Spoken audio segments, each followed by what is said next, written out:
నియోజకవర్గంలోని బీఆర్ఎస్ నేతలు ఎవరూ ఆందోళన చెందవద్దని మాజీ ఎమ్మెల్యే రసమై బాలకిషన్ కోరారు. పోలీసు నిర్బంధంలో ఉన్న రసమై బాలకిషన్ మీడియాకు వీడియో సందేశాన్ని పంపారు. తనకు ఎలాంటి ఇబ్బంది లేదని, తాను గుడారంలో మీ అందరి అండదండలతో ధైర్యంగానే ఉన్నానని తెలిపారు. సీఎం ఎఫ్ఆర్ నిధుల గోల్మాల్ గురించి మరియు గుడారంలో ఎండిపోయిన పంట పొలాలకు నీరందించాలని, ముఖ్యంగా పెద్దలింగపూర్ గ్రామంలో కాలువ పనుల కోసం దీక్ష చేస్తున్న రైతులు, మహిళా రైతుల సమస్యలపై నిన్ను ప్రశ్నిస్తే నాపై కాంగ్రెస్ ఎమ్మెల్యే వేధింపులకు గురి చేయడం కాకుండా ఈరోజు మానకొండూరులోని అన్ని మండలాల కాంగ్రెస్ కార్యకర్తలతో నాపై దాడి చేయించాలని చూడడం ఏ మేరకు సమంజసమని ప్రశ్నించారు. నువ్వు నాపై ఒక్క రాయి వేస్తే. బీఆర్ఎస్ పార్టీ కుటుంబ సభ్యులందరికీ ధన్యవాదాలు. ఈరోజు మరి గుండారంలో నేను మీ ధైర్యంతో, మీ అండదండలతో, మీ శక్తితో నేను చాలా ధైర్యంగా ఉన్నా. నాకు ఎలాంటి ఇబ్బంది కూడా లేదు. కాబట్టి మీరు ఎవరు కూడా ఆందోళన పడవద్దని చెప్పేసి మీకు నేను విజ్ఞప్తి చేస్తా ఉన్నా. ముఖ్యంగా తెలంగాణ రాష్ట్ర సాధనలోనే కుడితొక్కడి సత్యరెండు రాజన ఓ రాజన ఎత్తుకో తెలంగాణ జెండా అంటూ 14 సంవత్సరాలు తెలంగాణ ఉద్యమాన్ని, ప్రజలను చైతన్యపరిచినటువంటి బిడ్డ మీ రసమై బిడ్డ. కాబట్టి ఏదో ఈ చిల్లర మల్లర బెదిరింపులకు నేను బెదిరిపోయేటని కాదు. నేను కమిషన్ల నారాయణ కవ్వంపల్లి గారికి సూటిగా ఒకటి చెప్తా ఉన్నా. ఈ చిల్లర మల్లర వ్యవహారం అనేది మానుకోమని చెప్తా ఉన్నా. ఇవల్ల నిన్ను, నీ అక్రమాలను, నీ సీఎం రిలీఫ్ ఫండ్ దొంగలను వెలికి తీసి ఇలా పోలీసులకు పట్టించినందుకు నన్ను చంపమని చెప్పేసి ఇవాళ 6 మండలాల కార్యకర్తలకు మీరంతా కదిలి రండి, గుండారం వెళ్లి రసమై బాలకిషన్ ఇల్లును కాలబెట్టండి, రసమై మీద రాళ్లతో దాడి చేసి చంపేయమని చెప్పేసి ఇవాళ నువ్వు ఉసిగొలుపుతూ నువ్వు పిలిపిరిచినావు చూడు. నిజంగా నాకు నవ్వొస్తా ఉన్నది. నారాయణ, రసమై అనేటోడు ప్రాణాలకు భయపడేటోడు కాదు. ప్రాణం పోయినా పర్వాలేదు. ఒక ప్రతిపక్ష ఎమ్మెల్యేగా ప్రజల వైపు నిలబడతా నిన్ను ప్రశ్నిస్తూనే ఉంటా. ఇది కూడా నువ్వు గుర్తుపెట్టుకో. ఎందుకంటే ఇలా నీ అసమర్థతను చూసి ప్రజలందరూ అసహించుకుంటా ఉంటున్నారు.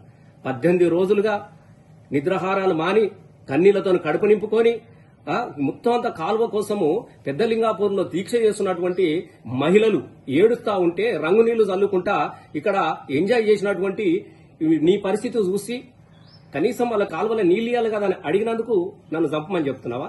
పంట పొలాలు ఎండిపోతా ఉన్నాయి. పైన ఇలా గుండారం పరిసర ప్రాంతాలన్నీ కూడా పాపము ఎకరాల కొద్ది పంట ఎండిపోతే వాళ్ళు దిగులుగా ఉన్నటువంటి రైతుల దగ్గరికి వెళ్లి మీరు ఐదేరే పడకండి అని చెప్పేసి ఇలా SMS కాలువ రంగనాయక సాగర్ ద్వారా హరీష్ అన్నకు ఫోన్ చేపించి ఇలా వాళ్లకు నీళ్లిప్పించే ప్రయత్నం చేసినందుకు నన్ను చంపమని చెప్తా ఉన్నావా?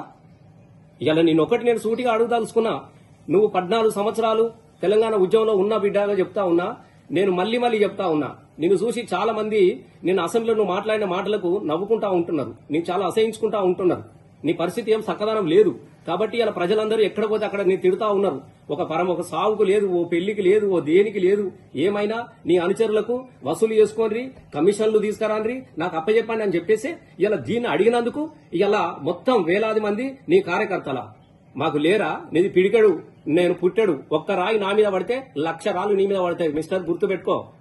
ఇలా పోలీసుల నిర్బంధాల మధ్యన నన్ను దిగ్బంధం చేసి నీకు రెడీగా పెట్టుకున్నా.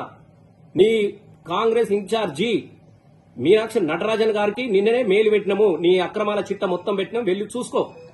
డిఐజీ గారికి వాళ్ళ పేర్లు కాకుండా ఇతరుల పేరు మీద డ్రా చేశారో, ఎక్కడెక్కడ డ్రా చేసిరో మేము ఆల్రెడీ మొత్తం కూడా లిస్టుతో సహా మేము అప్పచెప్పినాం.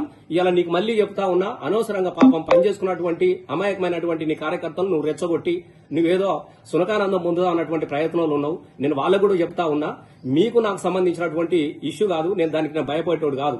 నీకే చెప్తా ఉన్నా, నీకు దమ్ముంటే చెప్పు, సింగిల్ గా వస్తా. రసమై బాలకిషన్ వేడికి రమ్మంటావో చెప్పు. నీ క్యాంపస్కి రావాలా, నీ హైదరాబాద్కు రావాలా, నువ్వు ఎక్కడ రమ్మంటావో చెప్పు, నేను వస్తా. అంతే తప్ప ఇలా పోలీసులకు ఒకవైపు కేసులు పెట్టించుకుంటా, సోషల్ మీడియాలో ఇష్టం ఉన్నటువంటి పోస్టులు పెట్టించుకుంటా నువ్వేదో చేస్తా అంటే మేము ఎట్టి పర్సనల్ ఇన్స్పెక్టర్ మళ్లీ చెప్తా ఉన్నా. మిస్టర్ నారాయణ, నువ్వు సీఎం ఆఫ్ రిలీఫ్ ఫండ్ లో నువ్వు చేసినటువంటి దొంగ డ్రాలకు ఖచ్చితంగా మేము సమాచారంతో తీసుకొస్తాం. నువ్వు జైలుకు పోవడం కూడా ఖాయం. ఇది కూడా చెప్తా ఉన్నా. నేను నిరూపించడానికి నేను సిద్ధంగా ఉన్నా. నువ్వు ఎక్కడ రమ్మంటావో చెప్పు, కానీ ఈ పిచ్చి పిచ్చి ఆలోచనలు బంద్ చేసుకో. నేను మళ్లీ చెప్తా ఉన్నా, ఈ బెదిరింపులకు, ఈ రౌడీజానికి, గుండాయిజానికి రసమై బాలకిషన్ భయపడ్డాడు. నేను ఇది మళ్లీ చెప్తా ఉంటున్నా. నువ్వు ఒకసారి ఆలోచన చేసుకుని ఇట్లాంటి నువ్వు ఒక ప్రజాప్రతినిధిగా 5 సంవత్సరాలకు ఒక అవకాశం ఇచ్చినారు. ప్రజల అవసరాలను గుర్తుపెట్టుకో, వాళ్ళకు ఓదార్పునియ్యి, వాళ్ళకు భరోసానియ్యి. అట్లాంటిది విడిచిపెట్టి నువ్వేదో బెదిరింపులతోని ప్రతిపక్షాన్ని లేకుండా చేస్తా అని చెప్పేసి నువ్వు పగటి కళలు అంటున్నావు. నీ కళలు అవి నెరవేరవు. దీన్ని గుర్తుపెట్టుకో.